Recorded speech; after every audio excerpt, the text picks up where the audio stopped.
Welcome to my channel. How to fix AT&T router blinking red light fast. 1. Restart the router. Unplug your AT&T router for 10 seconds, then plug it back in to refresh the connection. 2. Check internet cables. Make sure all Ethernet and power cables are firmly connected. 3. Inspect the fiber or DSL line.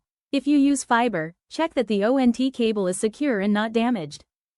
4. Test your power outlet. Ensure the router is plugged into a stable power source, avoid loose or fluctuating sockets.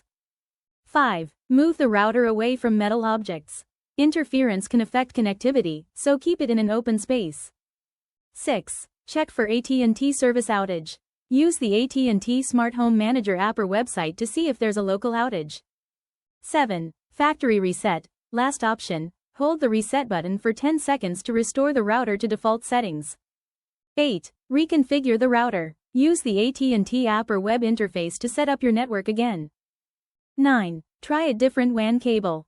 A faulty WAN or Ethernet cable can cause a red blinking light. 10. Contact AT&T support. If the light keeps blinking red, there may be a hardware or line issue that needs service. Thanks for watching. Like, comment and subscribe.